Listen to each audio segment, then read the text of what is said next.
I was going to go around and just kind of ask people what their wins were for this week. The best win, because I know we all have wins. What's your best win, Moncure, for this week?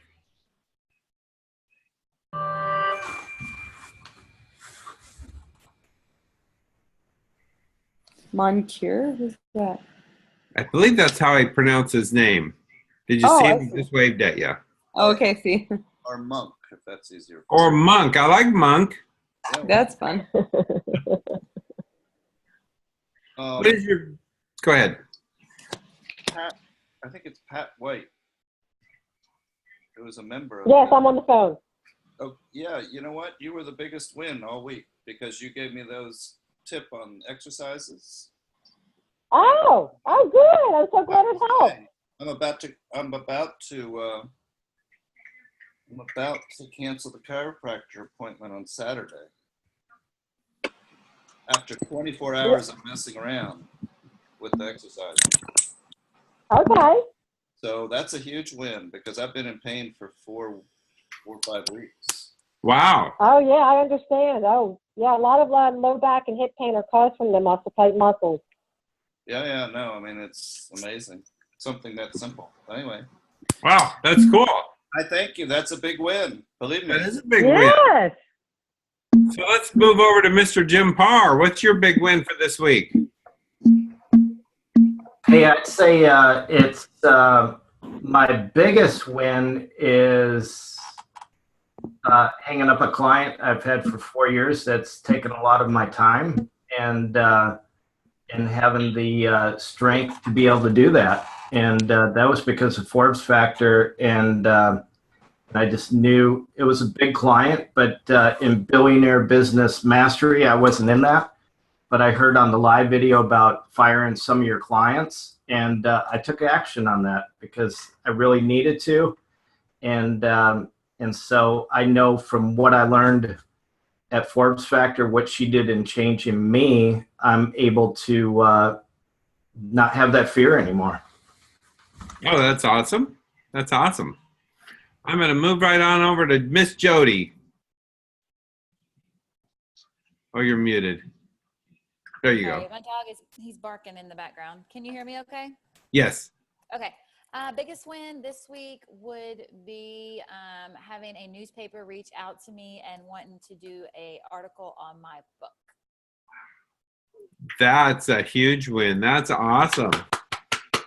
Woo, Jody! That is awesome. We're going to scrap Amazon. We're going to go right to a New York bestseller. Yes, we are. Yes, definitely. That would be awesome. Yeah, it would be sweet. I want to know how Nicole looks that good leaving the gym. That is not what I look like. Just saying. That's funny. You know you look good leaving the gym. Shh. Okay, I'm going to mute again. He's barking. She went to the gym to scout out the guys. She didn't really go there to work out. Miss Leah, what is your big win for the week? Hi. So how are you? I'm great. How are you? Good. Good. So my biggest win was literally walking into a training session and my client says to me, I can't wait to tell you about my new keto diet and I want to learn your opinion about it. And I was like, okay, great. Let me tell you about my week last week. And she was like, I'm really interested, so that was a really nice win. Oh, that is awesome. Congratulations. Yeah. Thanks. Mr. Yanagita from Hawaii. Yo, can you guys hear me? Yes, absolutely. Yes. Yo, I'm just so jacked up right now. Biggest win. I gotta go with speaking at a shopping center at an event, and they told me I'm not supposed to sell my books. And I was like, you know what? I'm gonna just sell it, man. Did you freeze? I think you froze. Darn it.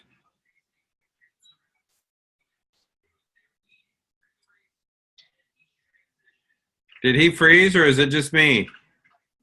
I think he froze. Okay, we'll come back to you, Justin. Unfreeze. I know it's cold there. And I see Tyronda and I see Larry's empty chairs only. That's funny. Come back, Larry. Let's go on to Brianna. Brianna, what's your big? Oh, there she is. Tyronda, what's your biggest win for this week? Well, my biggest win for this week is get my husband home.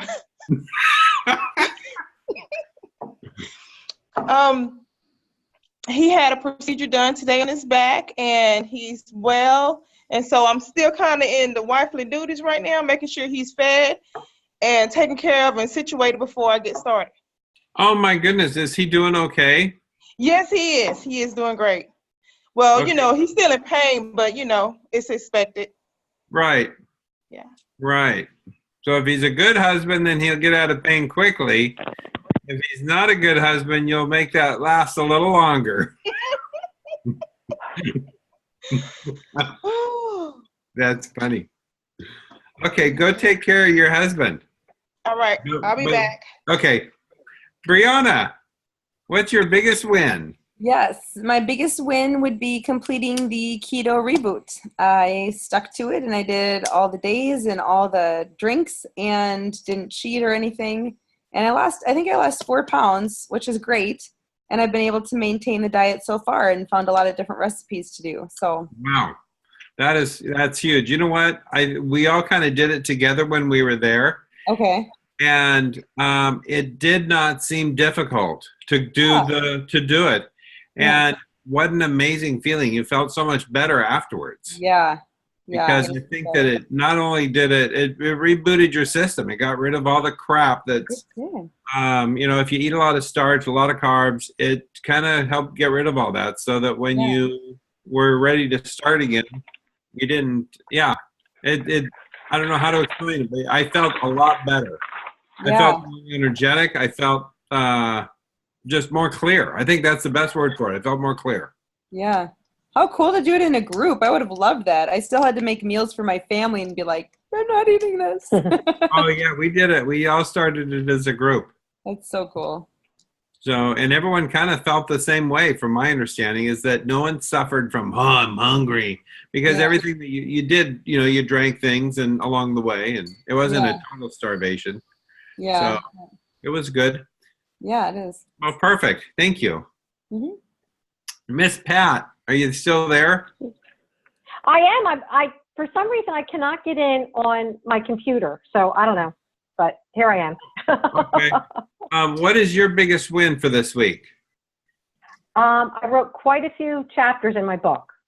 Good Oh, job. awesome. Awesome. Good job. Yes. So how near is it to completion?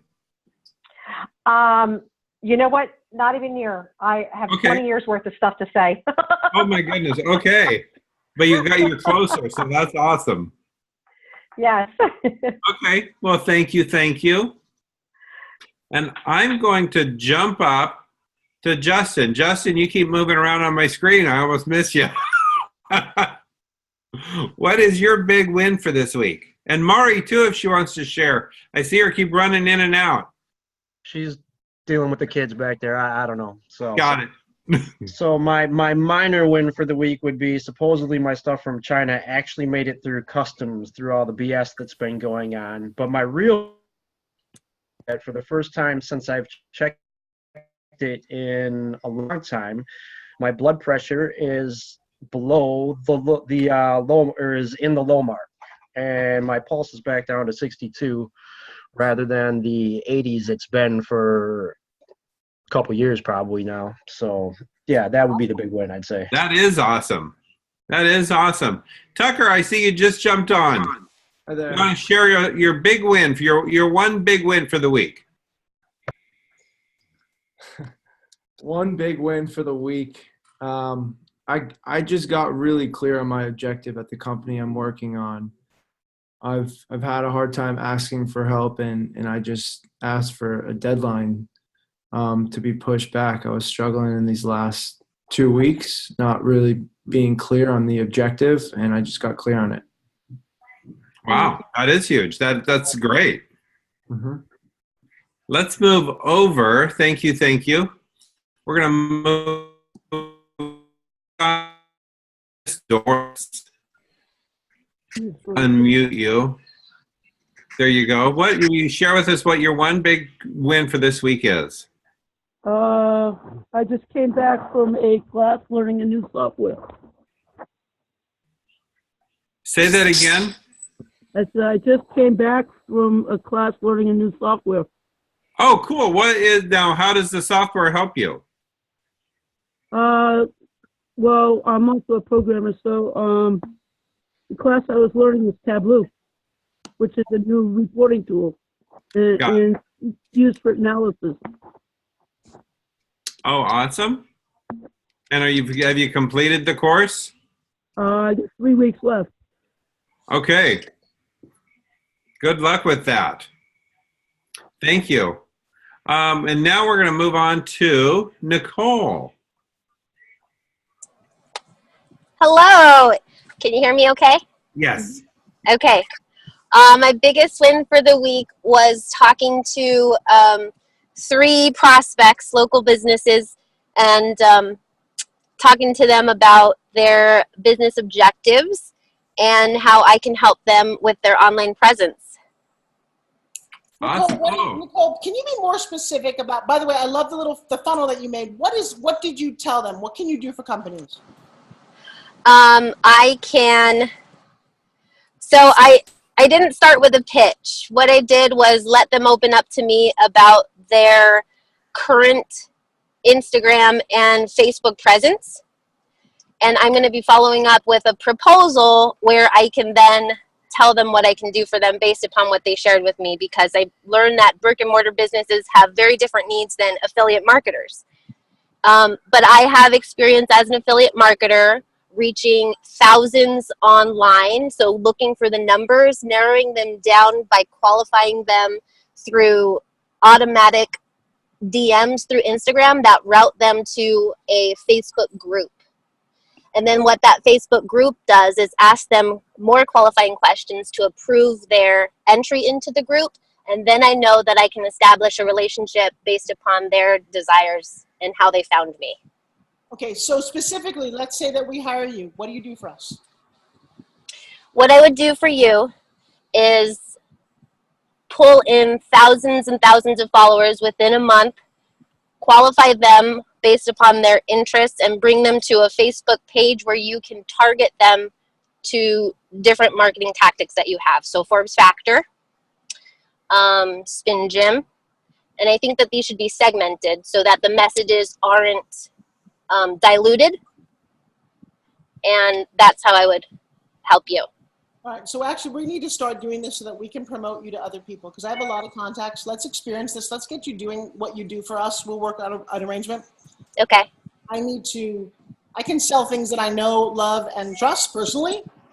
And so we need to make you a bit more of a rock star, okay? Okay. Good. And Justin, what you were talking about, was this from your diet that you're on, that you lowered your blood pressure and your heart rate?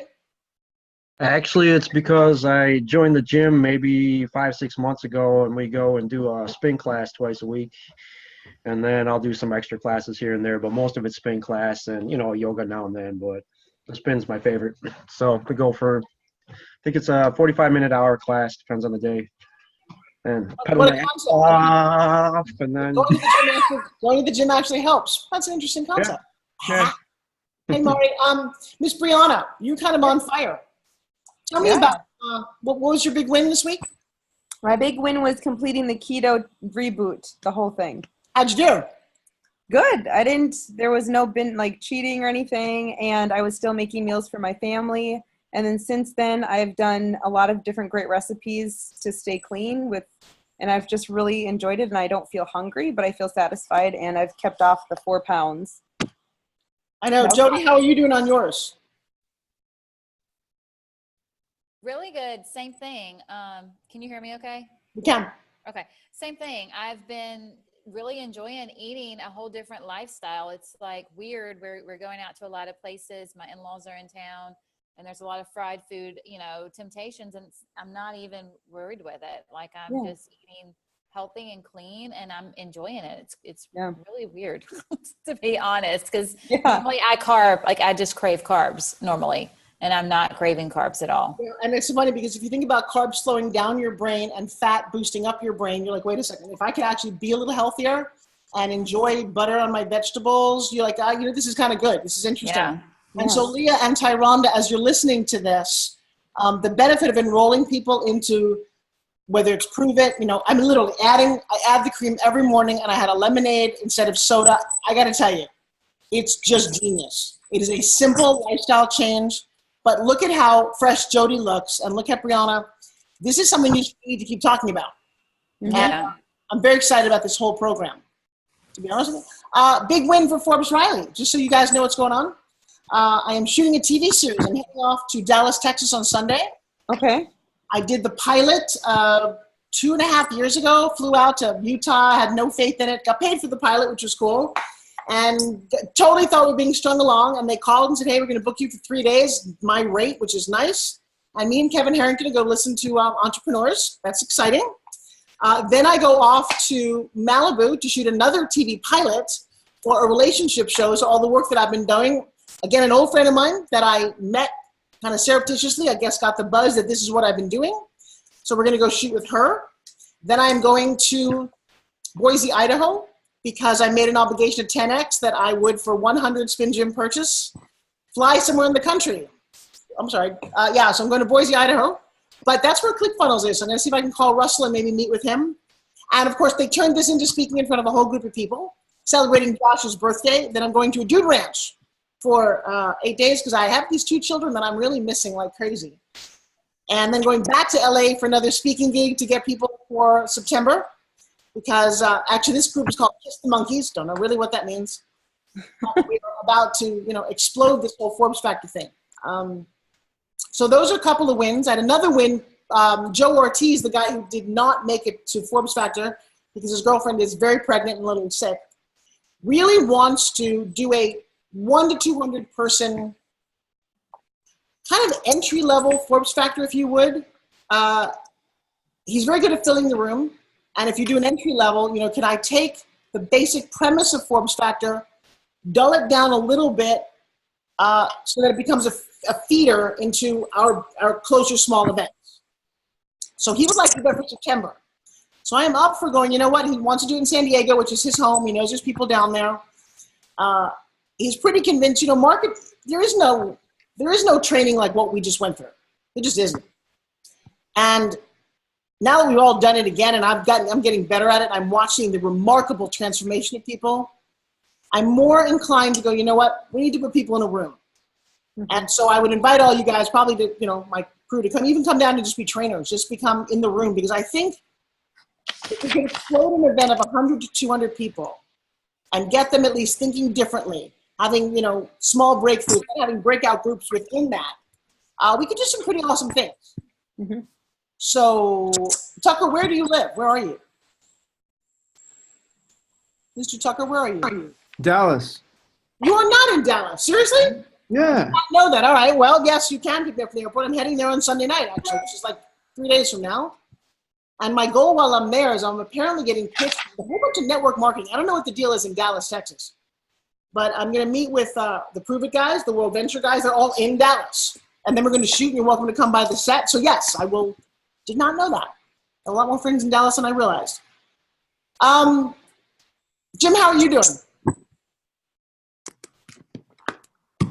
See, there we go. I'm doing awesome. It's been a tough week since I've gotten back because we've had family in town and my sister and Jody's cousin. But other than that, I feel refreshed. I feel ready to go. I feel fearless. I'm just so excited about what's coming in the very near future. And I finally took the reins, and my wife's been telling me for quite some time to get rid of this client that's been taking a lot of my time and really isn't listening to me anyways. And so with my I listened to some of the live videos that you were doing in the business mastery class, and plus what I learned with you. It's like, I know what my talents are. I know what my expertise is. I know that I can help people, and there's so many people that want me out there. So I'm just ready to attack the globe with it. Yeah, you look pretty amazing. I have to tell you, class has been great. I mean, I'm still a little tired from it all, but it's been powerful. Concurrent, what's going on with you? And where's your daughter? I thought she was part of our team here. I'm just going to call him Mr. Mon. Where does your first name come from? No, you need to unmute before you tell us. It's a secret. Was a last name in Virginia. Got it. So when you meet people, what do they call you? They call me Moncure or Monk. Everybody seems to be gravitating to Monk. Monk's kind of interesting. I like that, actually. But Monk is sort of my other name. I like that. How's your daughter doing? She's ill at the moment. She has bad sinus, but she's doing all right. Well, we were thinking about you. This was an amazing training, and it keeps getting better and more interesting. And it's funny. We had an entire range of ages up to 68, all the way down to, and we had an interesting, unfortunate thing happen. Well, fortunate and unfortunately, right? And thank you, Tyler, for some of that as well. So one of our clients, you guys all know Cheryl White, correct? Cheryl's one of my year-long coaching clients. She's 68 years old. I've had a 2.5 hour in-depth training with her. She flew out to Vegas. Very different energy than when I first met her. On fire when she left our training on whatever day we ended. She gets to the airport and she falls over something right before she gets on the plane and breaks 2 bones in her leg. I call her in the hospital, and the old whiny Cheryl was nowhere to be found. She's like, you know what? She says, if I'm on some painkillers, she says, I'm good. She said, because she's going to go home and her daughter expects her to take care of her son, he's got a disability. And she's been complaining about that. Well, the irony is she's in bed now. She couldn't do that. And so for 3 days after Forbes Factor, she was tired. She got to hang out in a hospital. According to Chuck, who went and helped pick her up and brought her back to the airport. Great hospital, and she's an emergency nurse, so she knows good and bad. But it was exciting to hear her sound like life happened for her and took this otherwise tragic thing. She had surgery, and that sucks. And she's like, yeah, I'm good. And then I said, Cheryl, given your attitude, you need to do a Facebook Live. So I've never done one of those. Have you seen her? If you've not seen it, go to Cheryl White in a hospital gown doing her first Facebook Live. That is the epitome of what we teach. We all reached out to her. We were all there for her. She seemed in great spirits. And, kind of funny that life needs to show you some things. Miss Leah Holmes had an interesting other experience because we may be the only group of people on the planet who takes the absolutely negative and goes, yeah, okay, what do we do now?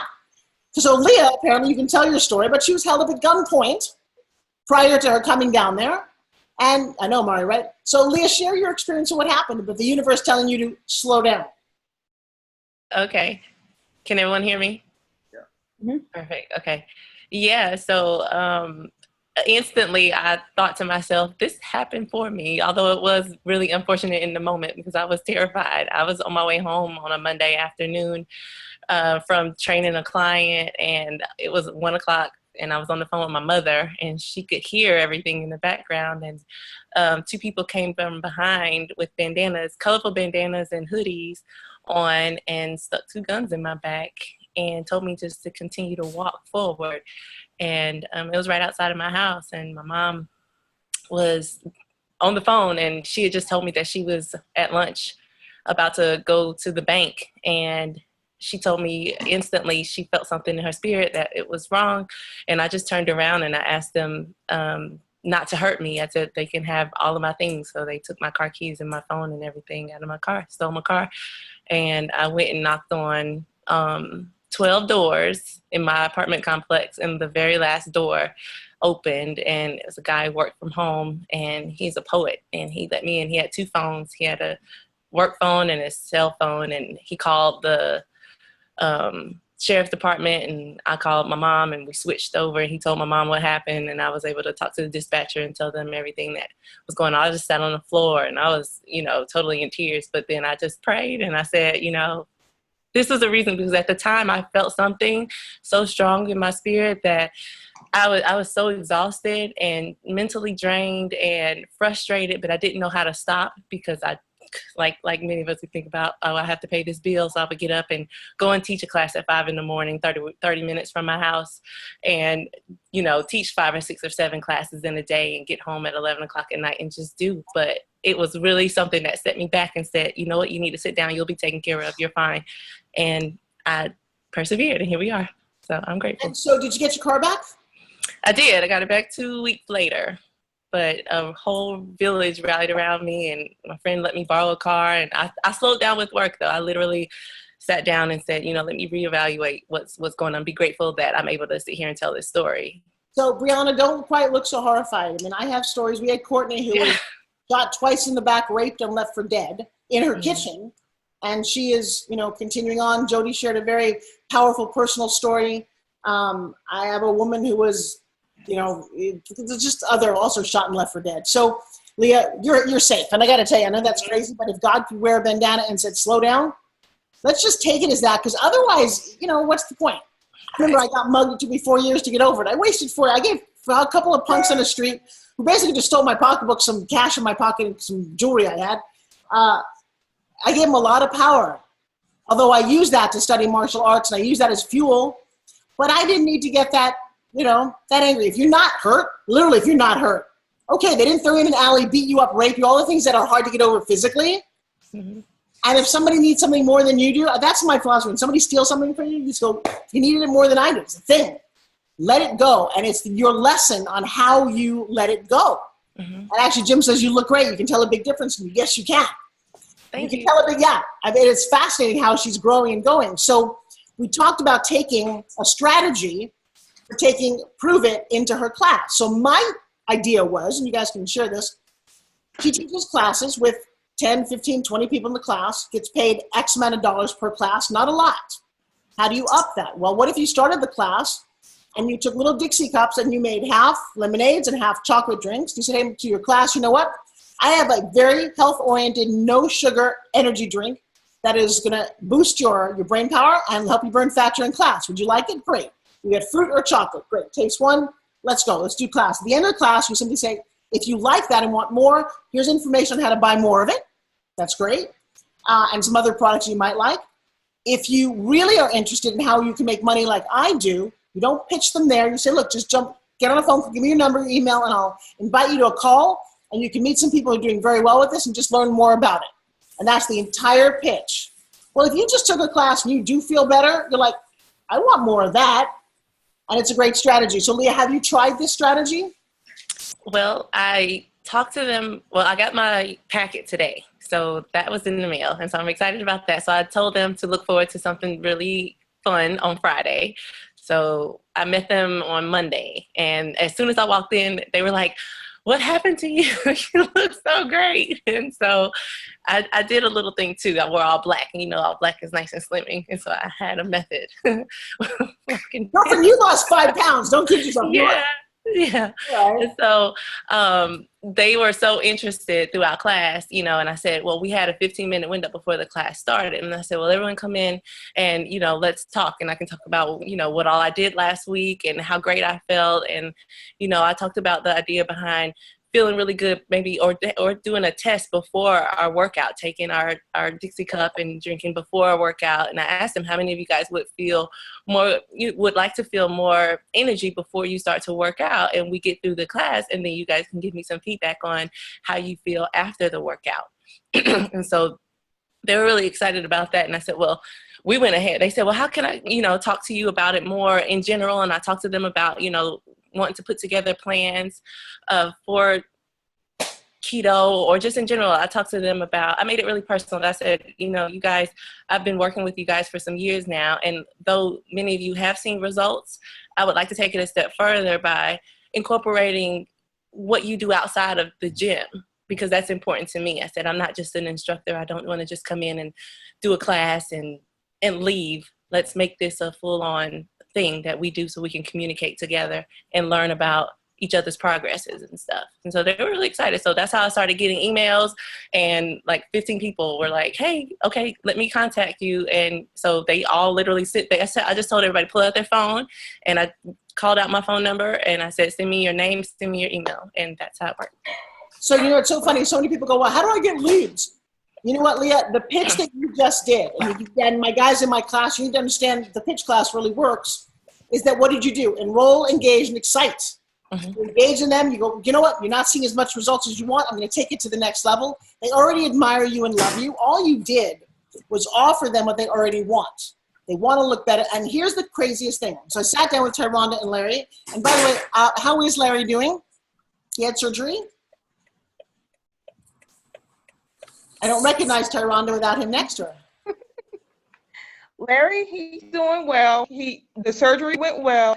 He is recovering. He's taking his time with things, walking. He's trying to loosen up, which is great, because they told him he needs to, walk around a little bit more so he won't get stiff, because the more stiff you get, the more it aches and pain. So he's doing great. Good. So we actually I had a little challenge here. I wrote down a sentence. And this is interesting. We write the same sentence I did for here. This is kind of one of those little tricks she does. Okay, so imagine this, right? You don't know how to begin the conversation because basically you always know the end, right? Begin with the end in mind. So I'm going to write down a prediction about what you guys are going to say. And we talk about how I can't write. That's how tired I get. Okay. So you know what your objective is. You want to, I know everybody wants to help people and you want to make money. Those are givens, right? So some of us have decided to enroll into a keto drink that allows you to get into ketosis. And you can prove this by literally dipping your stick in and go, whoa, I'm pretty, I'm burning fat right now. But you go, well, how do I enroll people to do this? Really simple. For many of you, and Brianna, you're a perfect candidate for this. So is Jody. Actually, almost everybody who trained with me is you guys look different. We all went through an experience. We all lost weight. I'm on fire right now. So you simply say, hey, you know what, guys? I just came back. And let me see if I can do this to, I don't know, who wasn't there. So, Monk, I'm going to do this here. You play with me, okay? Unmute your mic real quick. Hey, Monk, I just came back from a training seminar on how to pitch, on how to get your business out to the world with this amazing coach. Her name is Forbes Riley. You may have heard of her. She sold $2.5 billion on television. Kind of cool, right? Yeah. So now we have not said, have you heard of her? No one's heard of me. It's irrelevant who I am, unless you're a huge fan of mine. As soon as you say $2.5 billion in sales, you're like, who cares about what her name is? Right. Now you're engaged. And by the way, here's the craziest thing. She looks great for her age. In fact, we went on this program, and I actually lost 5 pounds this week. Monk, what's the next thing you're going to ask me? How'd you do that? How did you do it? How did you do it? Not a magic question, right? That's all I want to get to. Open door. You open that door, dude, I'm in. How did you do it? Brianna, that's all you have to do to say, I just lost 5 pounds doing this amazing program. The next question is, how do you do it? And then you go, guys, and then you know what? Taste this. Wow, that tastes a lot because I got a package in my bag. And I only put a little bit that tastes like lemonade. That's great. Yeah, you know what? This little thing's got, come here, Josh. He's actually drinking one right now. Which one did you just make? Come here, bring me the thing. Yeah, I mean, literally, we literally been walking around with these. There's his little one. Just made a drink. Come down a little bit, say hi. Hello. We do not let him put any clothes on. That's part of the process when you,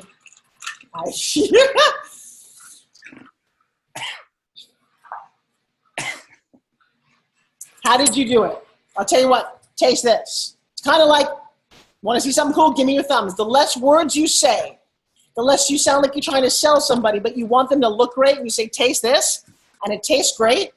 There is no, how can you argue with something that tastes great? So what is that stuff? What? So what is in that stuff? All right, so that's interesting. What is in this stuff?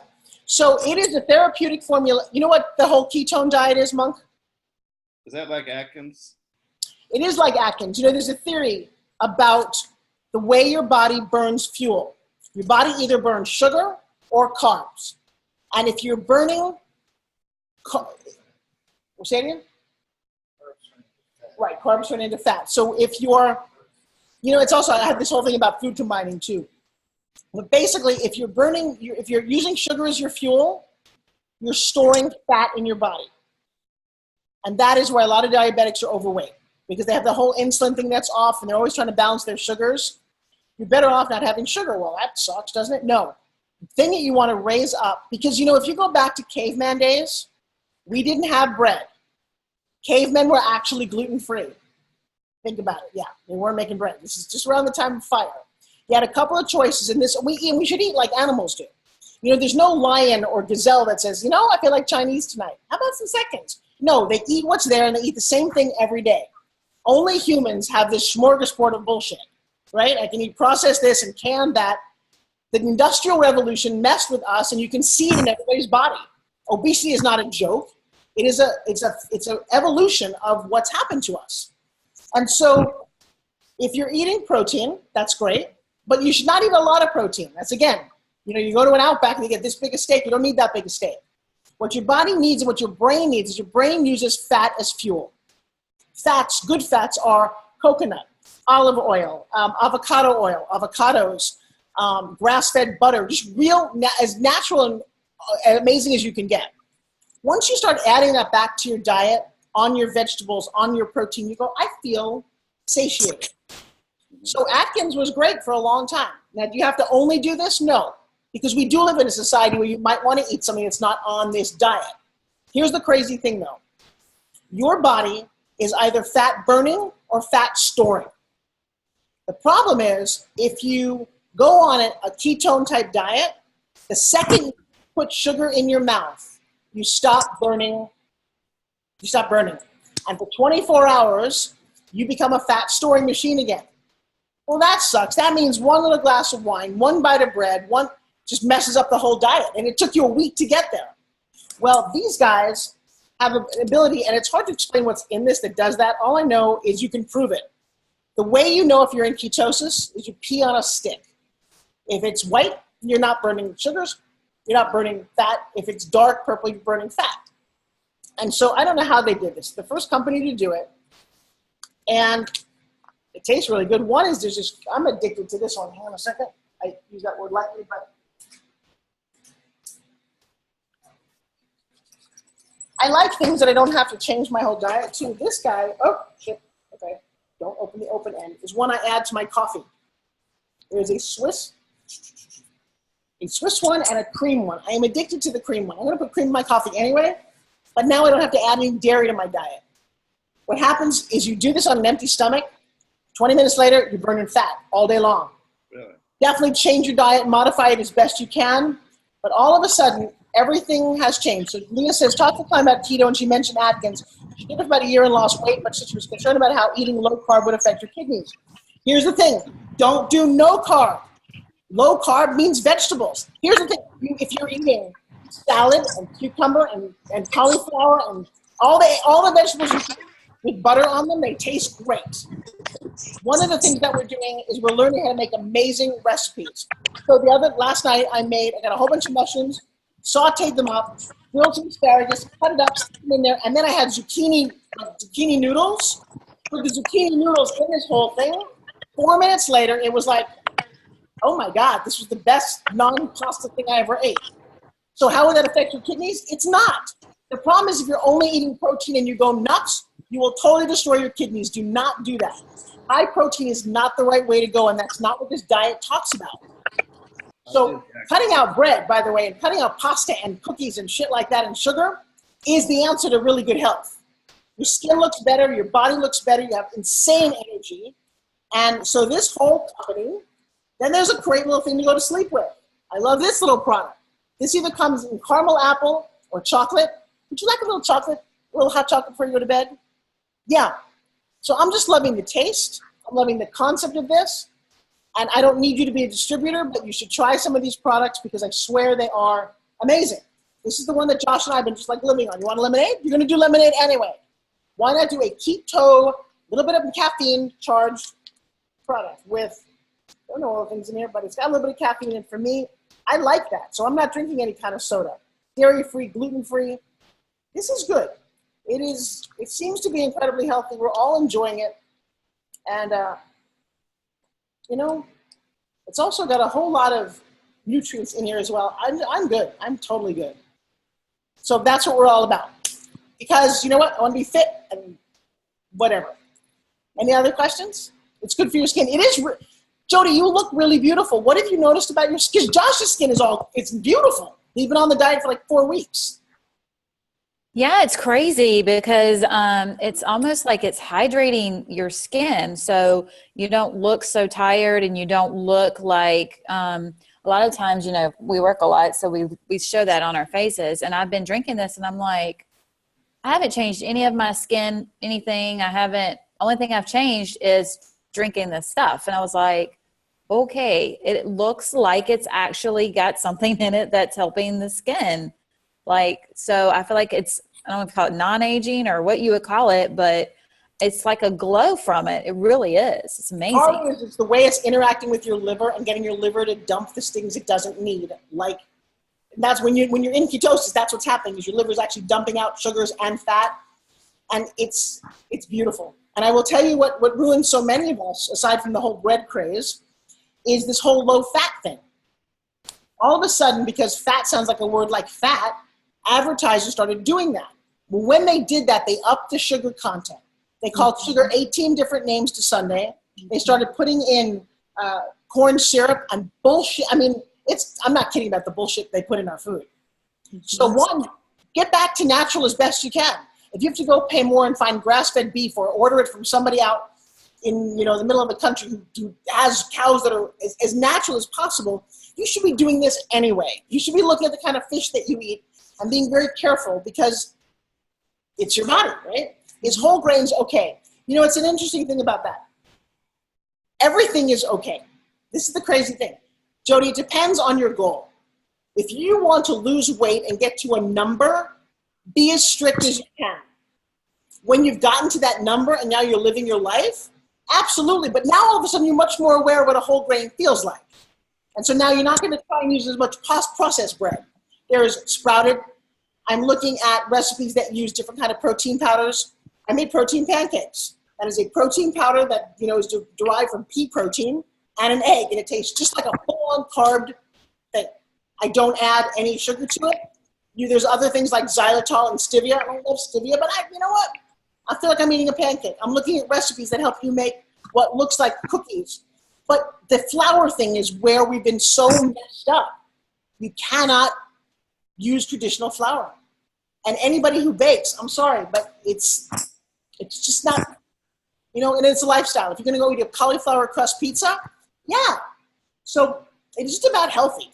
And the truth is, carbs do make you drop like a rock. They are not designed to give you back energy. Fat is. Fat is your brain's fuel. And when most of us cut that out for this low-fat diet, what does that say, Miss Brianna?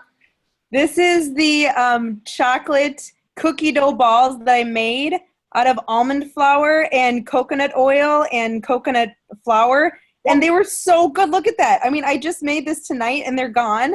And I feel great. And I felt great feeding them to my family as our dessert. And the girls had no idea that they were eating all these healthy ingredients.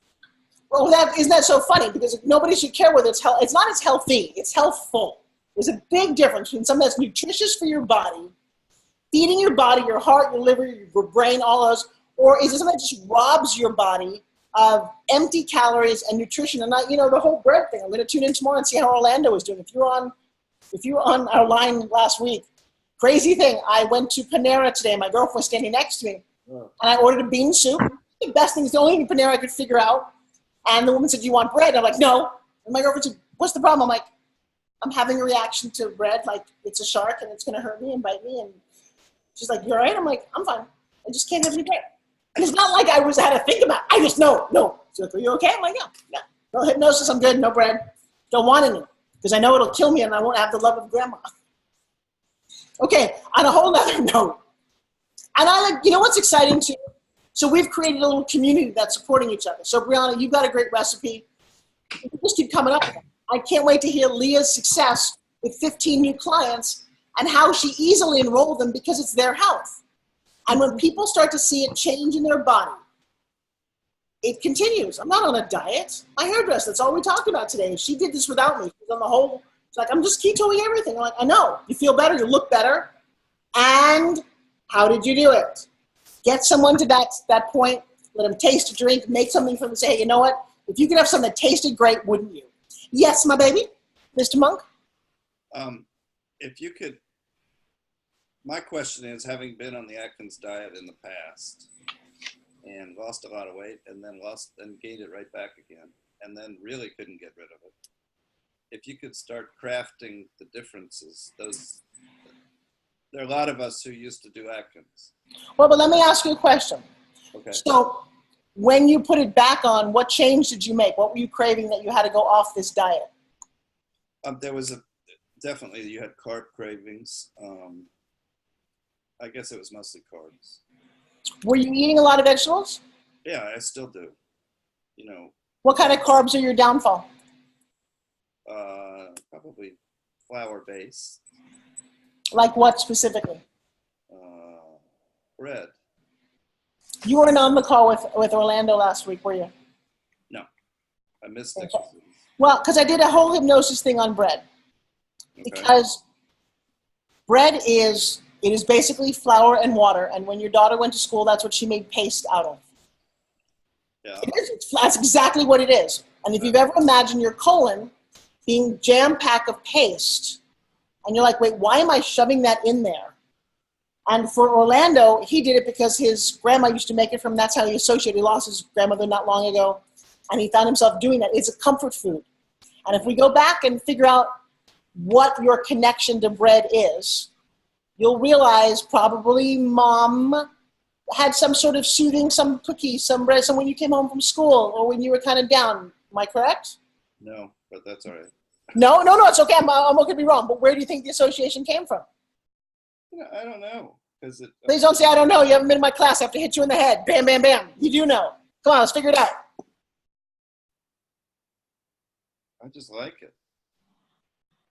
No, you can't like something once you know it's bad for you. So it's not about like, it is conditioning. I'm sort of the Wonder Bread's bad for you, but it's not bad for you. It's like eating motor oil. Believe me, Coca-Cola. In fact, you guys drink Coke or soft drinks astonishes me. I mean, I haven't had a Coke for 6-7 years. Good. My thing is, I guess, bread. I guess bread. So be more specific. So when do you crave it? What time of the day? I don't know that at a time. I mean, I eat bread every day, several times a day.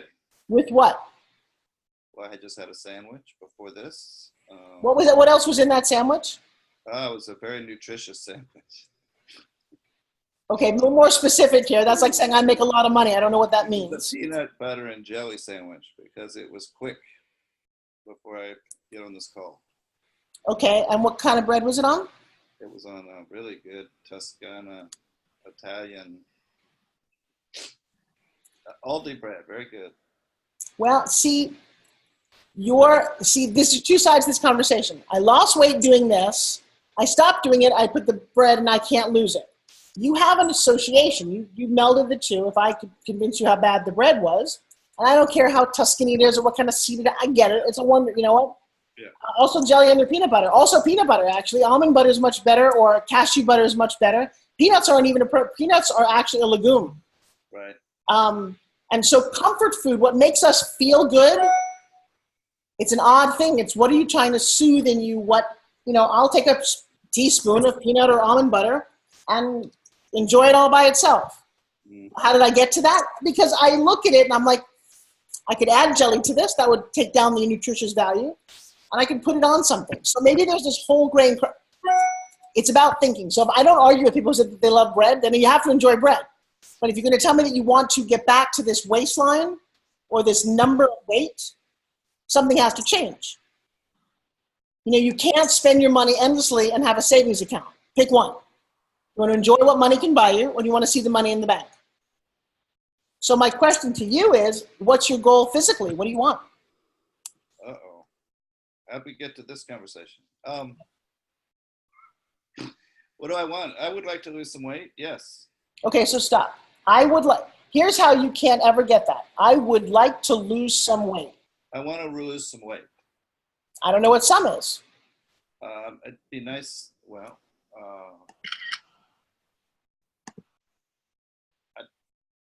I want to get down to about 195. How much do you weigh now? 205. So that's a simple math equation. I would like to lose 20 pounds. I think it's 10. Okay, well, there you go. All right, there you go. Now, look, you've already lost 10 of them, so now you're just down 10 more to go. Okay, that was a joke. All right, so you just want to lose 10 pounds? Well, that's good for starters. I don't want to, if I got that, then I might go for another 10. Do you guys hear his languaging, those of you who hung out with me for a week? Is he going to lose anything with that languaging? No, there's no intention. So, Monk, here's my question to you. Do you like how you look naked? Not especially, no. Okay, is there somebody looking at you naked? Is there a partner in your life? No partner at the moment. Okay, so let's just say that when you take your clothes off with somebody new, you want them to go, whoa, as opposed to, ooh. Okay? That would be good. All right, so here's the thing. When you want to make a change in your life, you have to have a reason why, otherwise you don't do it. The languaging of I'd like to lose 10 pounds, no. Josh has got a competition where he has to appear half naked in July. Let me tell you something. There's not a thing that passes his lips that you would not be really proud of him. It's not even a conversation. There's no peanut butter and jelly sandwiches. There's no bread at all. Every meal is very important because his goal is and there, by the way, Brianna just posted her recipe. If he gets on stage and he loses, he's got a really big ego. He does not want to lose. So I'm going to tell you that's enough of a motivation for him. Without a motivation, nobody cares if you do or you don't. And it kind of sounds like you don't either. It'd be nice. It'd be nice if it just happened to fall off. It doesn't happen that way. So, Monk, can you give us a big enough why? I mean, here's a why. I'll give you, All right. You want to create a why. You owe us $1,000 if you don't lose 10 pounds by August 30th. I'm sorry, what? I said, yeah. I'm not crazy about that one. Why? I don't want to spend $1,000. You guys hear what he's saying? Jody, we'll take up a collection. You actually do it, well, I'll give you $100 a piece. And now here's the thing. I don't want to lose $1,000 either. So I would bust my ass to not have to pay out that money. What would you do? You're not eating bread anymore for a month and a half. Because you're like, you know what? Every time you touch it, going, I don't want to, I'm not $1,000 is at stake. If I actually knew the 1,000, just touching bread was going to do that, that would be one thing. But I guess I'm done getting disappointed. That's interesting. You know, I'm of the age that I've spent a lot of time beating on walls, and I don't want to. It's like certain things I want to deal in the possible. You want to what? I would like to deal in the possible. Interesting. Without massive, you know, I guess I'd say, do I want to say, pay you $1,000 if I don't lose 10 pounds? No. I don't have enough reality on that. And, you know, write out a check for 1,000, I could do that, but do I want to? No. So I guess it's sort of like listening to you guys talk about keto. I heard all great things about Atkins, and yeah, I lost a lot of weight, but it was miserable. Okay, so that brings up an interesting question. That's a whole other diet conversation I'm happy to have with you about. I'm not miserable doing this program. This is actually kind of my lifestyle. You've only been on it. I don't know how long have you been on it? 3-4 weeks. You know, this is mostly my life. There's nothing on here that I don't do. Trust me, I like my bread. I like my whole grain bread, and I like pizza. I like sugar. Mm-hmm. I actually don't do that often, which is why I look the way I do. You know, I'm 58 years old, and I look, you know, fit. Josh made it more important because he wasn't even on. He eats a certain way, and I'm hanging out with him. Let me tell you something. Here's my motivation. I'm a little bit older than my beautiful fiance. He's ripped, and I don't want to be embarrassed. I want to be standing next to that boy and have people go, damn, you look good.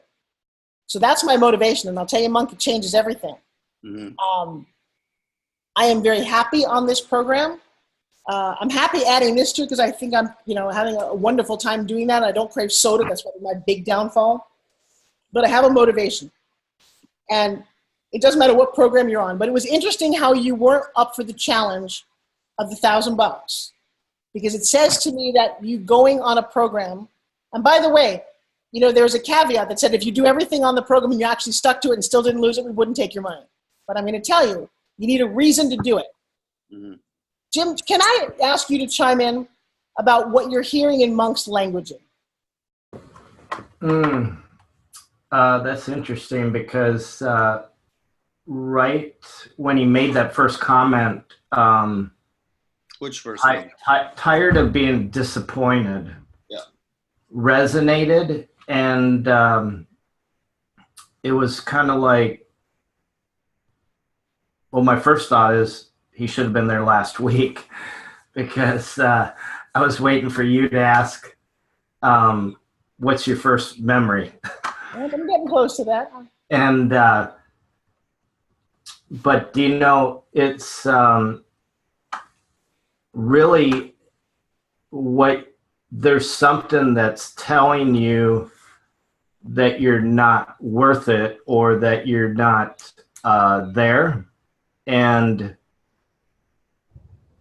there's just something holding you back. And I can tell you from the keto standpoint of things, I feel great. And I'm not just saying that. I'm very, you can ask my wife, I'm very skeptical about multi-level marketing programs. This is definitely the best product I've ever tried.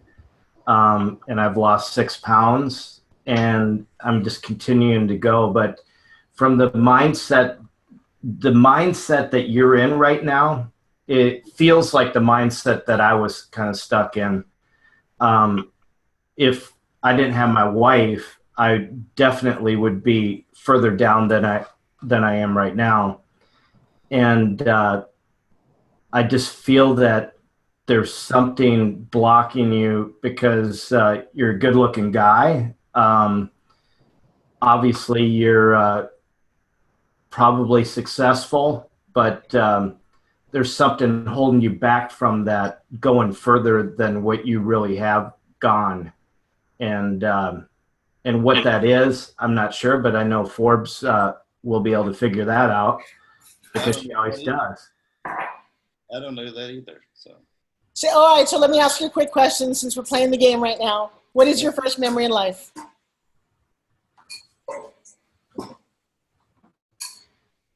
I've heard this question so many times. When you asked the question the first time, Forbes, it was a recurring dream I had over and over and over as a child. Which is? And it was parents fighting. Okay. And why was that a dream? Well, because it was the fact, but it was night and day.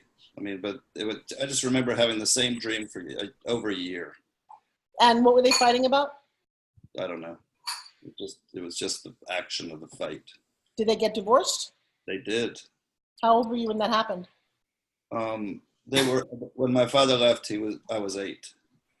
But okay. So just go back to that early memory of your parents fighting. Quick question. It's not actually what happened, it's how you reacted to it. What actually was a decision that you made based on that dream, based on that experience? Okay, I did, in the past, I did a process where that whole tape kind of came back to me of an incident. And what I said to myself was, I don't want to ever be ashamed again. So that was, what were you ashamed? I wasn't expecting that. How did the word ashamed come up? I saw my mother hit my father and did damage, and I just said, that was my reaction. It was weird. I just said, I don't want to be ashamed ever again. I'll never feel shame again. As a kid, I said that to myself. Wow. So sometimes what we do instead of feeling shame is we might hide. We might cover ourselves up. We might do all kinds of things. By the way, check this out. What my Brussels sprouts? I love Brussels sprouts. Avocado and pork chop. Love Here's Tito. Here's the very sexy man in the kitchen. If you got that kind of a chef, I got to tell you, not a bad turn around and say hi. Little chef in the kitchen. Hey, wave.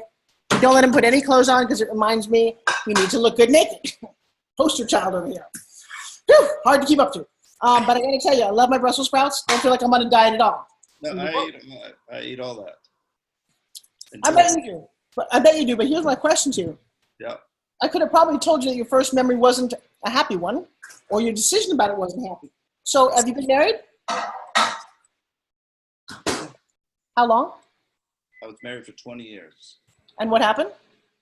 It ended. I'm happily divorced. Okay. Your choice, her choice? I'd say it was probably mine. Say again? I'd say it was mine. Because what, is it the choice that you made of the person or how things evolved? I just realized I was having a good marriage with myself. But think about your parents and you chose a woman for a certain reason. Can you remember why you chose her? I guess it's ironic my daughter's not here. I chose her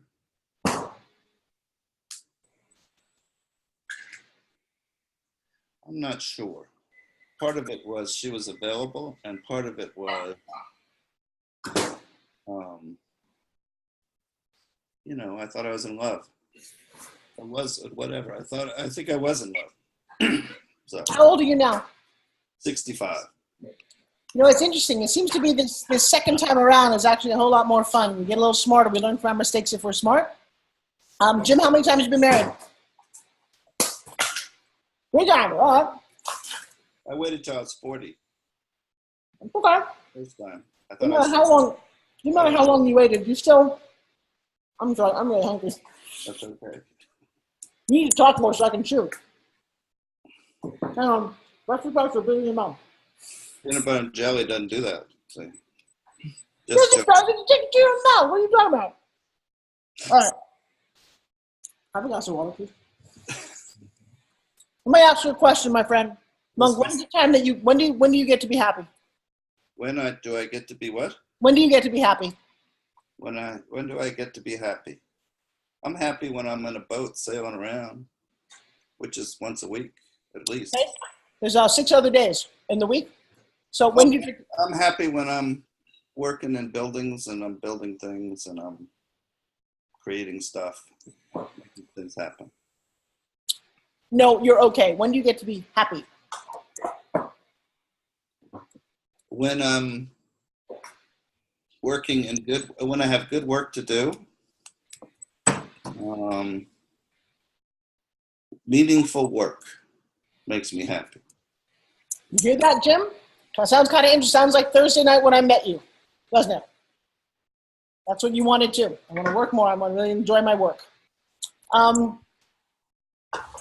Is it just one daughter that you have? I have a son. How old is he? He is 24. I know you because I'm a lot like you. Most of my life I spent working because that was my meaning in life. It still kind of is some days. Mm-hmm. Although having met somebody who just loves me, everything changed a little bit. But I would not have met him if I hadn't changed me. And I had a big change because I was married to somebody for 25 or some odd years. Not really with them for the last 15, thinking all that was just okay. I'm raising kids. I don't need that. I'm fine. I don't have time for anybody anyway, because how do you do that? And the kids. And I totally shut that off, and I was completely fine. I feel that you're a little like that. You're a little disappointed. I hear people say, oh, how do you find a man? There's nobody out there. Well, okay, that's a way to look at it. Or you can write down exactly what you want and say, all right, what is that person doing right now? Where are they? Are they at a charity event? Are they also sailing out there? Are they also looking for me because I'm a very loving, amazing human being? If a woman walked into your life right now and she was amazing and perfect for you, would you know it? I was thinking about that the other day. Probably not. Right. That's exactly what I think. Right? I would say I'm not ready for this. Yeah. So here's my question. At 65, when do you get to be ready? It better be pretty soon because, not getting any younger. Yeah, baby. Nicole, would you mind you mute? You just because we love you though. So here's the thing. This is you coming in September, right? Yes. I'm gonna have a field day, and Jim's going yes, yes, yes. I don't want you to make a radical change right now, but I would like you to start figuring out what does it mean to fall in love with you. All right.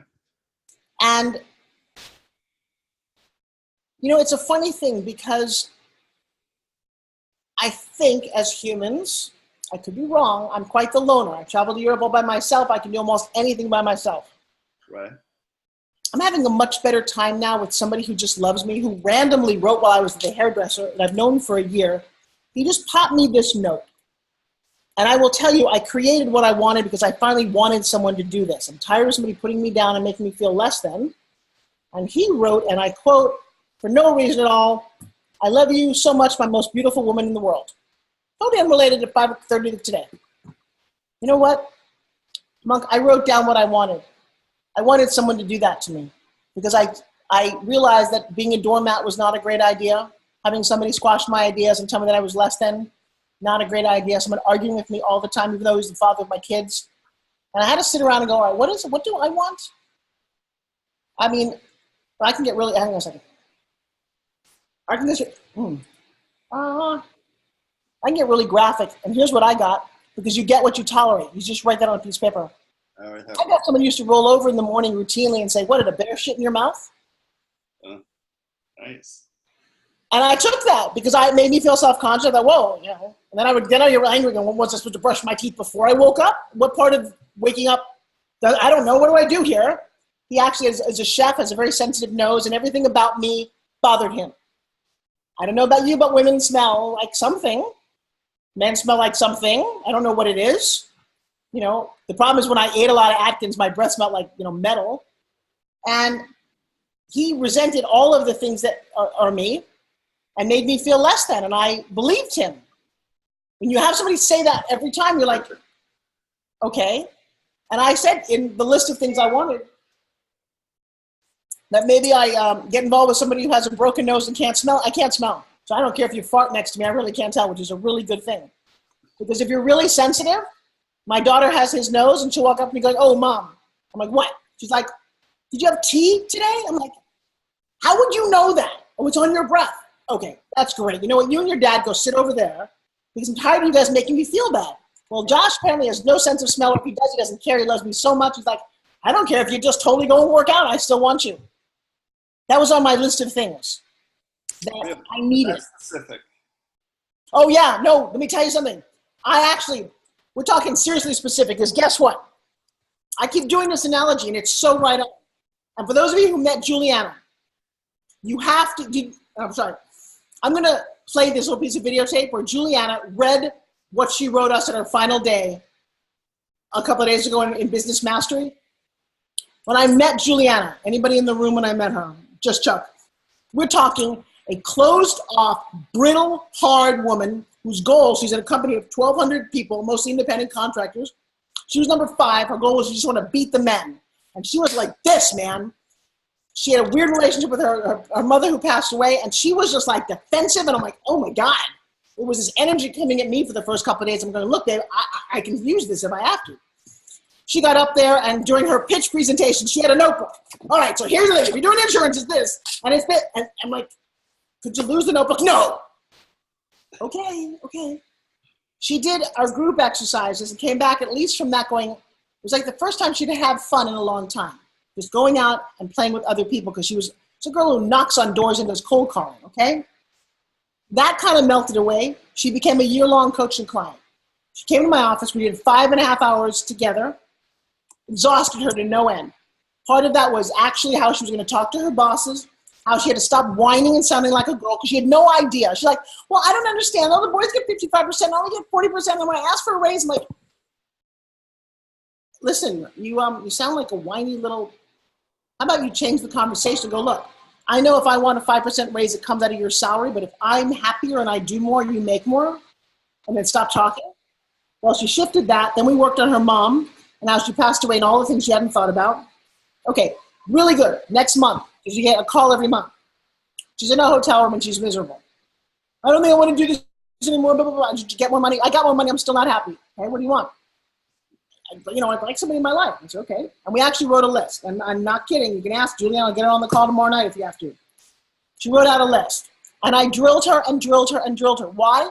Because every time I've done this, I can, you know how I did this? When I ask, what do you want? I mean, these are the answers I get. I want financial freedom. I want love. I want to travel. Okay, here's the deal. If you're at Grubhub, pick up the phone. Hey, I'm hungry. And they go, great. We'll be at your door in 15 minutes. What do you want? You're like, I don't know. French, Chinese, Italian. We have all those, man. Pick one. Maybe a salad? I don't know. I'm sorry, ma'am. I got to get off the phone. What is it you wanted? I don't know. I'm hungry. They're done. They hang up the phone, and you sit there and you're still hungry going, but I wanted food. Well, you didn't ask for anything.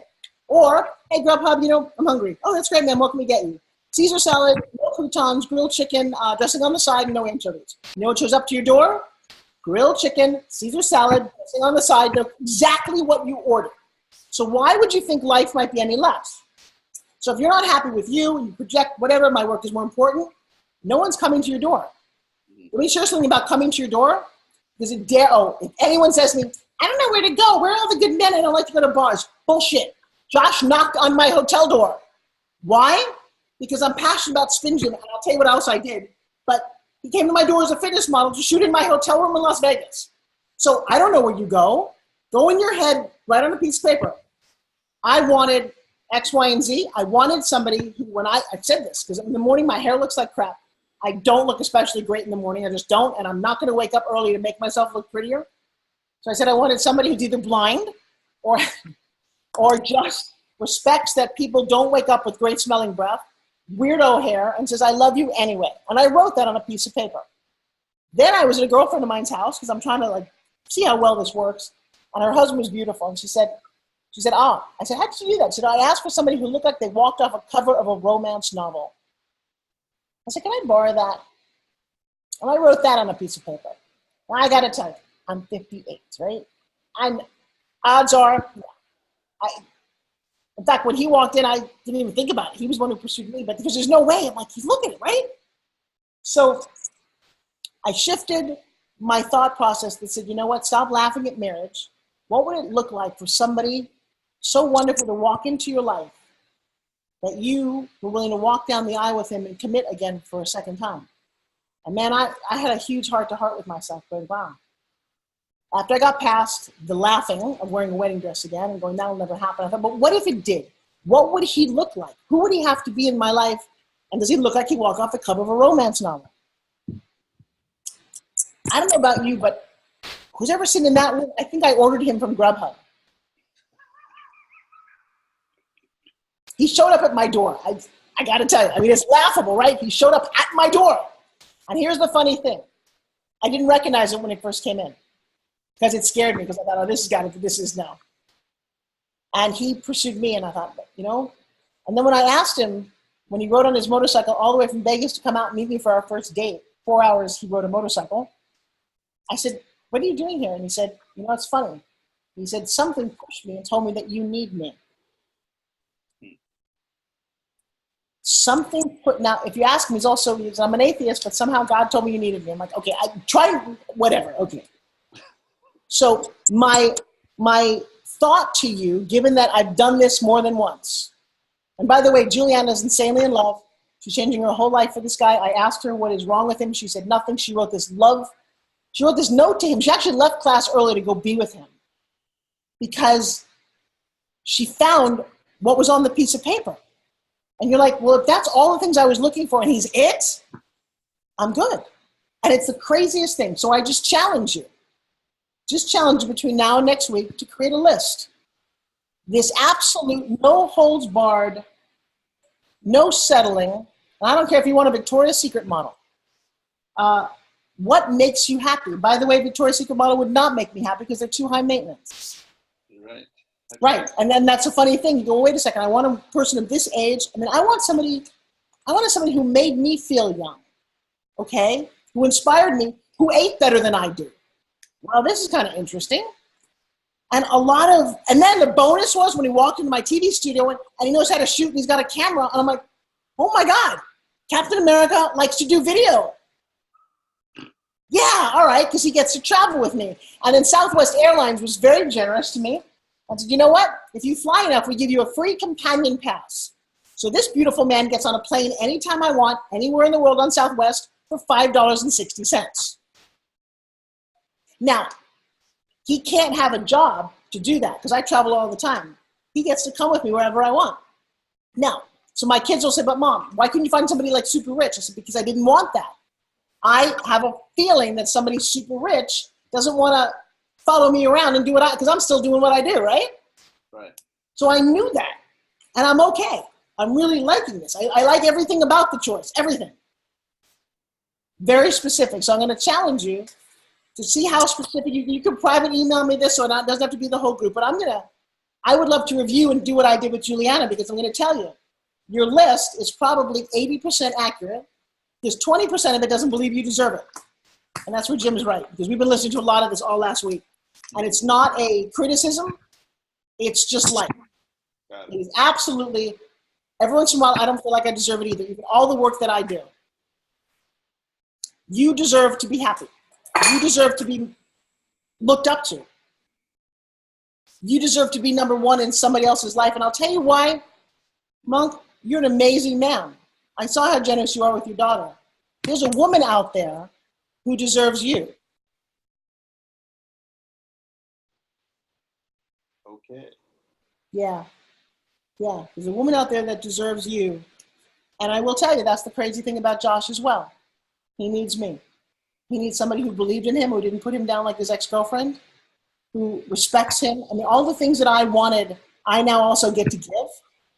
And Tucker just wrote the note, made me cry. Yeah, when she read her note, and then guys, you were in the class, you heard the Josh, how did he talk about me? I don't know. You know, Leah, Tucker, you heard what he had to say. Veronica, oh no, Veronica, you weren't there. Leah, how did it sound when we asked him how he feels about me?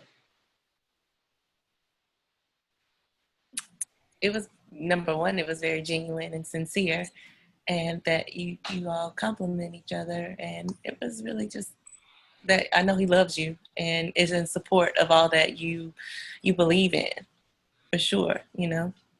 And I gotta say, if you think being with me is easy, you're nuts. It's really challenging. And he's probably one of the only guys I've ever met that could tolerate all the craziness of me being Forbes rival. And he's okay being there. And at the end of the day, it's so personal and so sweet. And Monk, if you told me this a year ago, because I've been unhappy for 15 years, I'm going to tell you, you don't have 15 years to wait, and just stop waiting it all. Make this list, sit with yourself, you're out on your boat, and go, hey, universe, you know what? Who gets to be part of my life? Who do I want to share this with? Because somebody deserves my love and affection and knowledge and insight into the world. Ask for it, and don't be apologetic at all. Got it? Got it. All right. Wow. All right. One last thing. And by the way, hello, Mr. Luke and Jose. It's been a crazy, wonderful week.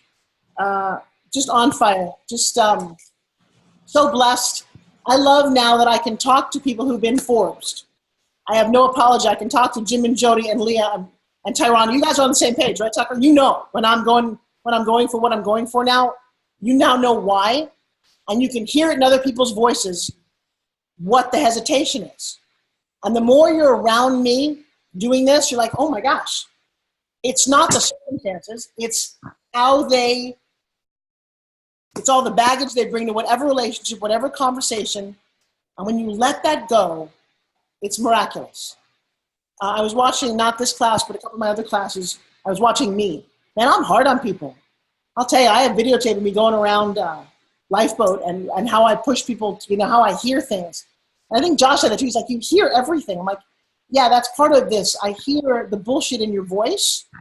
I had one woman, and I didn't even realize this. I was kind of reviewing some tapes. Very tough woman. Hard exterior, bodybuilder. And I asked her what her first memory was. And she's like, my dad braiding my Barbie doll's hair with me. And without hesitation, on the tape, I'm like, bullshit. That's not your first memory. She's like, well, okay, so my mom was braiding my hair and actually broke my arm. I'm sorry, what? Okay, so did you just lie about your first memory? She's like, well, I always tell that story. I don't want to tell it again. I said, girlfriend, And we went through a little bit. I said, what decision did you make about that? She said, my mom didn't love me. I'm like, thank you. And how's that shown up in your life? That's my entire life. I'm like, I know that. I knew that. And I, she's very, very different now. But I got to tell you, my BS meter, and I know you guys feel the same thing. So quick question for you, Jody. Going home and listening to other people talk to you, even your family, what was your level of engagement and consciousness that you may not have had before?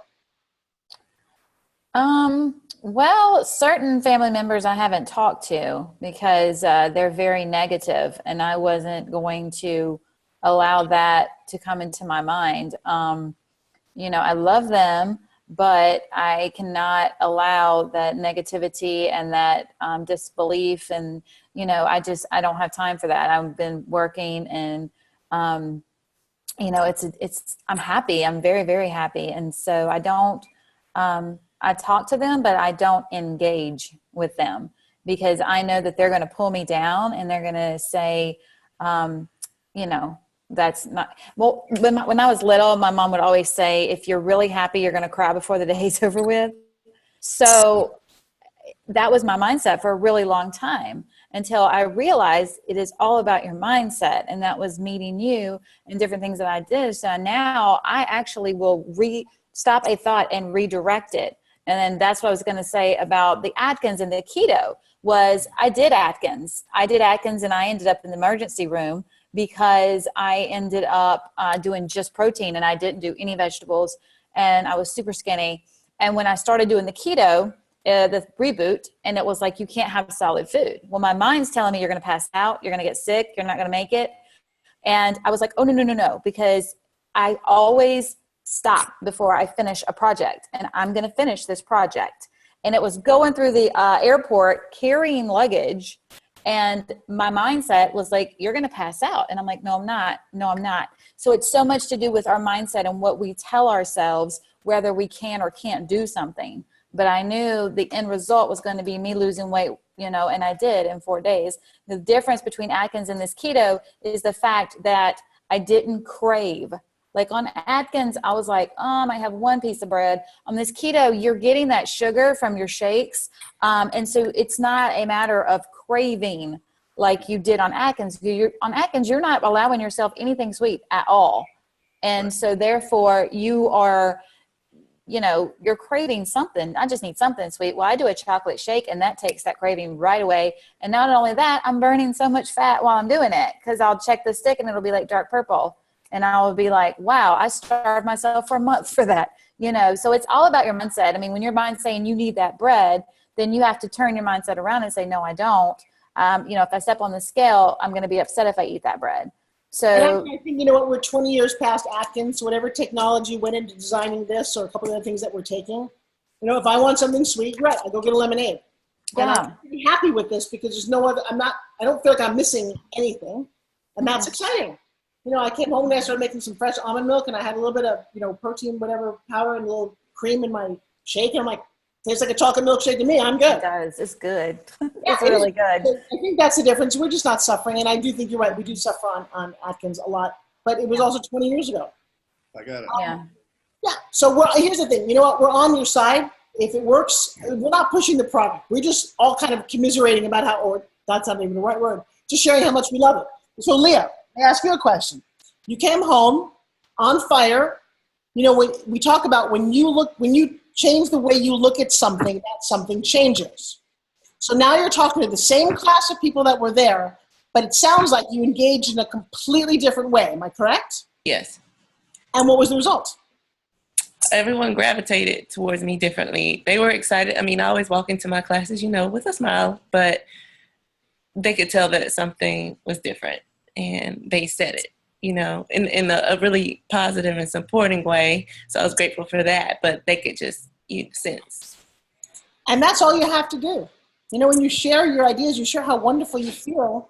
It's why I do this in our training. It's why I promoted or talked to, however you want to say it, about the two companies that I'm involved with. If you notice, I didn't bring in any other speakers. There's nobody else pitching and trying to sell you anything. I don't require you to do anything. But if I found something that I'm doing, I'm going to tell you what, I'm going to share it because I love it. I'm going to share it because that's just how I am. And if you get it, that's great. If you don't, that's great too. But I'm going to tell you, don't suffer. Want to make some money? This is one way to do it. Share what you love. Veronica just asked me to do training on World Ventures. Not tonight.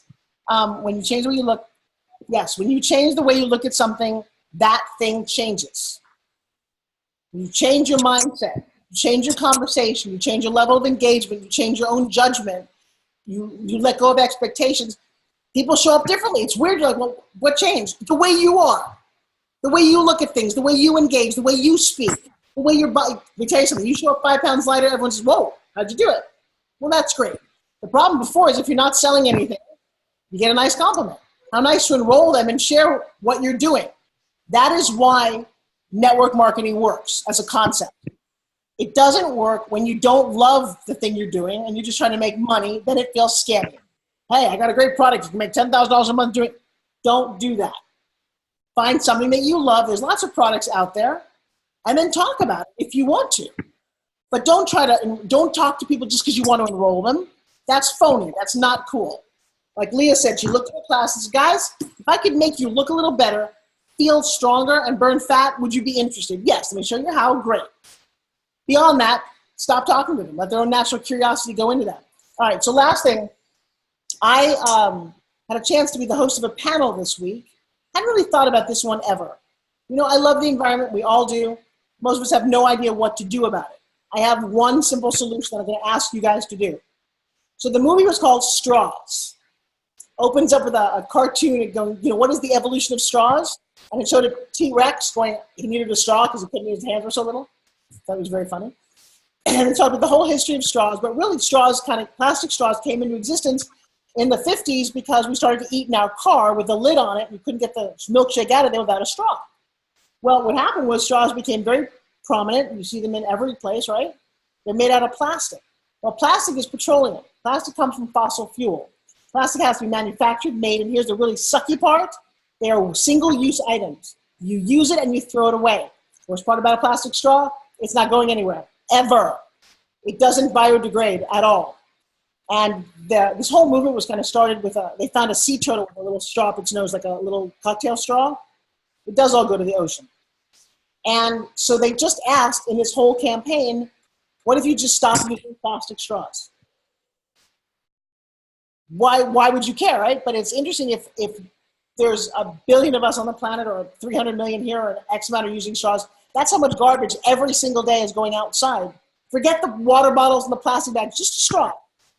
And I was very profoundly affected by this. And sure enough, I went to Evo's. Evo's is a healthy food restaurant chain down here. And there was a whole container of plastic straws. Well, one, I obviously could not do that. And then I went up to the manager and said, why are you doing this? I said, paper works just great. In fact, I got today a gift from this company. And again, I don't know how this is all going to go down eventually. But they gave me for speaking this, which I thought was cool. They're like, why would I ever really need a straw? Well, when you got lipstick on when I'm on a set in a movie, actually, this is a glass straw. Check that out. With its own little cleaner. And that's really kind of cool. And a little thing. I don't know that I need a glass straw ever. I don't need this. I mean, I don't know. I don't think they're very comfortable. But it's pretty sexy. So if you need a straw, do me a favor. Don't pick a plastic one. Do that one little thing and see how it affects your kids. You know, for those of you who got little ones, have that conversation going, you know what? This is really bad for our environment. It's bad for the fish. It's bad for a lot of things. And then, of course, the way that plastic breaks down in our environment is part of what's killing us. Yeah. So that's my little pitch for straws. And it felt really good to go, you know, I normally probably would have taken one and not even thought about it. So it's a crusade for our environment. We ran over a lot today. I apologize, but I thought it was a pretty good conversation. Tomorrow night, if you want to bring someone into the group, that's awesome. If you want to enroll, we've got people who enrolled, a lot of people, onto the radio show. They came to my class and they made between $500 and $3,500. Olivier is up to 7 sales of radio shows. So imagine if you came to my class to make money, get fit, have fun, make amazing new friends. Yeah. Luke, I know you want to go on the boat, Marketers Cruise. A lot of us are going on that monkey going, I think. Justin and Mari, yay. It is spectacular. Is there a script we can use to pitch the interview? Yes, there is. Let's make a deal. I've got a 7 o'clock call tomorrow. Do you guys want to stay at 9 o'clock tomorrow night? I will do a little training on how World Ventures works. because with World Ventures, I don't believe that you're going to make a lot of money. I don't pay for it because I got my 4 people. I use all the things it has to offer. I think that's great. I use Keto. We've actually made more money in 1 month than I think I've ever made in World Ventures put together. But I use World Ventures. I probably save and get travel miles worth, I don't know, $20,000, $30,000 a year. It's worth it for not. I don't pay anything. Get 4 friends to enroll. Boom. So I would love to go through that and show you on your screen how you shop. Every time you go to Walmart or Sephora or anything, Apple, it doesn't matter. Everything you do goes to your travel dollars. I like that. I think that's an important perk. So I will do that training tomorrow night at 9 o'clock. And thank you, Nicole, for asking that. I want to sell the interviews to get my butt on that cruise. Let me tell you something, Nicole. Don't wait. Here's the crazy thing. Yes, you want to sell the interview on the cruise. There's 500 marketers who know me. Many of them know me. I have a vision that everyone on the cruise, my team should leave with $3,000 in their pocket. Got it? So, all right. So actually, Tucker is actually created a script. You guys might wonder before we close this meeting, you might want to copy and paste what he just wrote. That is his interpretation of a script. It's a good start. And I'll work you through that tomorrow night because let me tell you, everybody should be able to at least enroll 1 person. You want to go on the cruise for free, enroll 3 people. I take very good care of people. I had a show today. She's the highest paid. What does it say? What are you doing right now in your business? It's cool and exciting. I'm hanging out with Forbes Riley, the $2.5 billion TV host. She's a successful pitch master. I found out she has a new radio show and a couple of slots open to interview guests. I would be careful about that. I would actually preface first, what is it that they need? If you knew there was a way to promote your business to 50,000 listeners and or have someone who's an amazing interviewer, that's what Forbes specializes in. Interviewing people, bringing out the best in their business, and it's okay for you to promote whatever it is that you're doing. There's no kind of holds barred here. The answer is yes. If anyone says no, you're talking to the wrong person. They're not in business. So how Forbes does is she has a radio show, and we can show you the thing, but it's for a 30-second slot for 6 weeks. I think it's $7,500. I never say here's the catch. There is no catch. I'm working with her, and she's offered me an exclusive deal. The truth is, this is not advertised anywhere. I don't make this available to anyone except my students. Why? I want you to make money. My radio station does not, I don't even think they would approve of this. If we all find out, this will all go away. But we do this so that I can get you guys to make $3,000. Why not? And they get to take and leverage my interview with them any way they want. Put it on social media. Use it in your marketing. Let me tell you, the whole thing about putting your base and a celebrity next to each other, the endorsement is huge. If I could have done that for $1,000, I would have done that all day long. It is a massive conversation.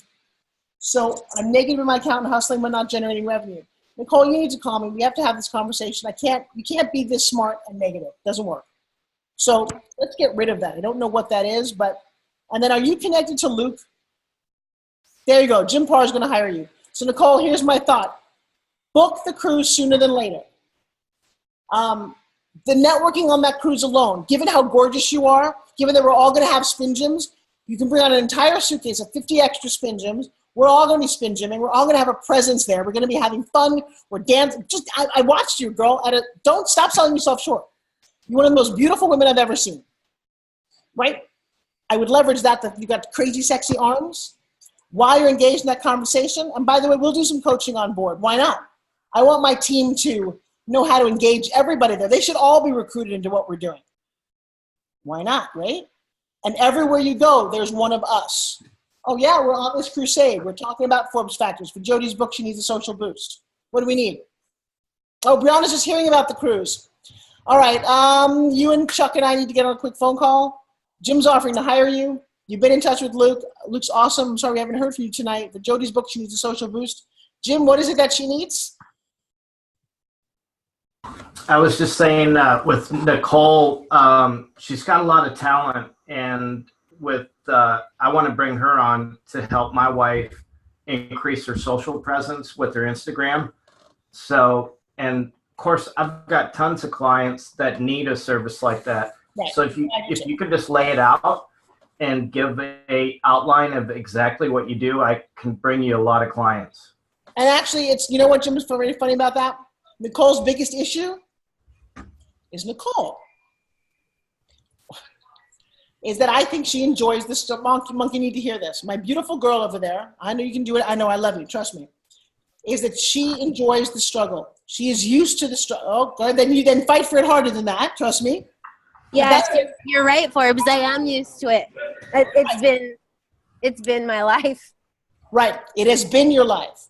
Trust me, when you get through Forbes Factor, Jody, had your life been your life? Yeah. You can, Nicole, you should actually come to understand what Jody's been through. She told us some of the most insane things in her whole life, and at some point I said, Jody, it's a movie. Stop crying over it. And there's a shift that happened. Now it happened. It's great fuel for a book, but her moving forward's got nothing to do with that. So for you to break through what you think has been your norm and to snap out of it will be spectacular to see. I know you. I've worked with you. When you're on and you forget who you think you are, you're amazing. And then you somehow slip back to going, oh, wait, I'm kind of downtrodden, Nicole. And bullshit. It's comfortable for you. It's comfortable. And I'm going to keep pushing you because, you know, we can change a lot about you. After September, you'll be completely different. I guarantee that. Because it's something in your psyche that I'm going to kick the shit out of you to do because you're amazing. I want you on my team. Look at that kid next to you. A big hug. I know. And it's, you know, and Monk's in the same way. And I know that, you know, Tyranda and Jody are just going, you get it now, don't you? You see what I see? And, you know, maybe Jody and Jim, you get on a call with Nicole and maybe Leah jump in there with Tyranda and just kind of kick her butt. But it's hard unless you go through, you know, it's hard to tell somebody what water feels like. Unless they've actually jumped in a pool, they don't really know. And that's the work that I get to do. And you are a prime candidate. And you started out from day one. Trust me, you'll be one of my biggest wins because I've got you in the hallway breaking through for the first time. So my onion girl, you let go of a couple of, and actually, here's the funny thing about an onion. So we actually, let's see if I can do this. We actually broke apart some of your layers, right? And since you've been gone, here's what you've done. You've grown a whole new one. I don't know what that one is. Onion shouldn't grow that shit. I don't know what this is, but you said, oh wait, I gotta keep suffering. So we got through some layers and you said, no, I'm gonna keep growing. So I'm gonna cut this onion up and make it, saute the shit out of it, man. So that's what I'm gonna do to you because you are so much more valuable to all of us. You should see how people flock to her when she stops remembering who she was. It's spectacular. Everybody wanted her. They wanted to know her. They wanted to hang out with her. And then I watched you slip back and then, I'm Nicole again. It's true. No. Get out of the job. Stop hanging out with losers who are playing so small you can't even see them. And hang out with us as we're all kind of growing. And a rising tide does lift all boats. Tucker's completely different. Leah and Tyrone. I mean, you guys are not even in the same, I don't even know you. It is so exciting to see this transition. But I also know it comes to everybody when they get to come to it. It's not a one-size-fits-all. Nicole, you know, you can keep fighting it a little bit. It'll make the change that much more profound. I know you want it. Monk's fighting it too. He's like, no, but I like my bread, goddammit. I don't know where my bride is. Right, okay. So people keep fighting because it feels comfortable. Nobody wants to be uncomfortable, and I'm the queen of making you uncomfortable. When I put you in a room and I make you with each other, Jody, how uncomfortable were you for about 5 days?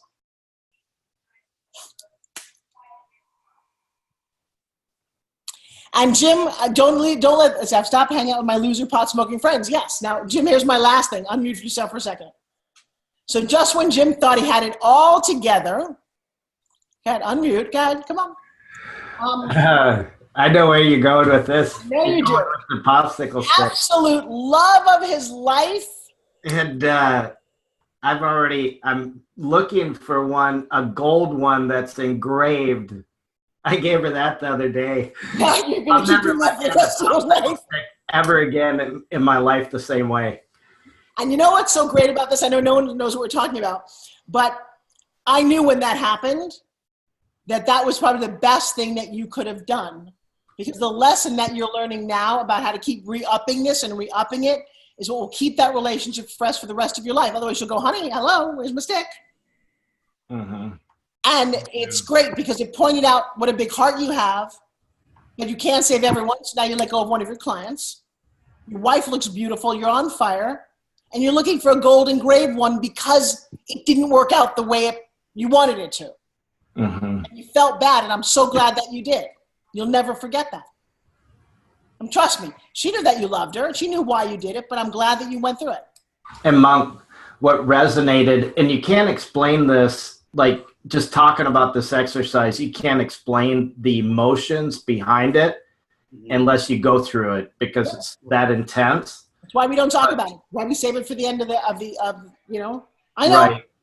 And the one thing that resonated with me is there's no second chances. That's what kept going through my head. Ooh. And that was the longest freaking time that because I was the first to go. So I had to wait for 20 other people. And it kept saying over and over, there's no second chances. There's no second chances.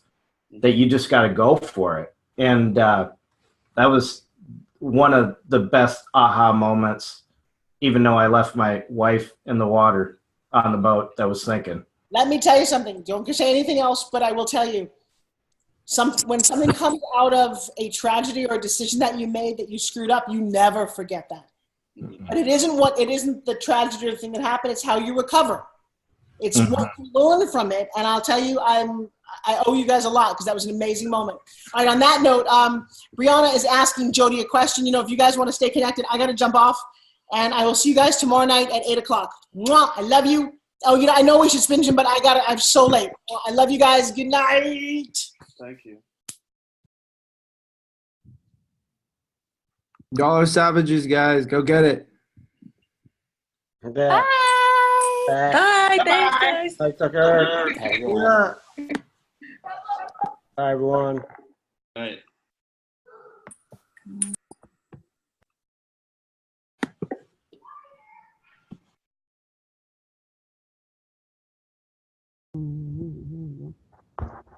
Bye.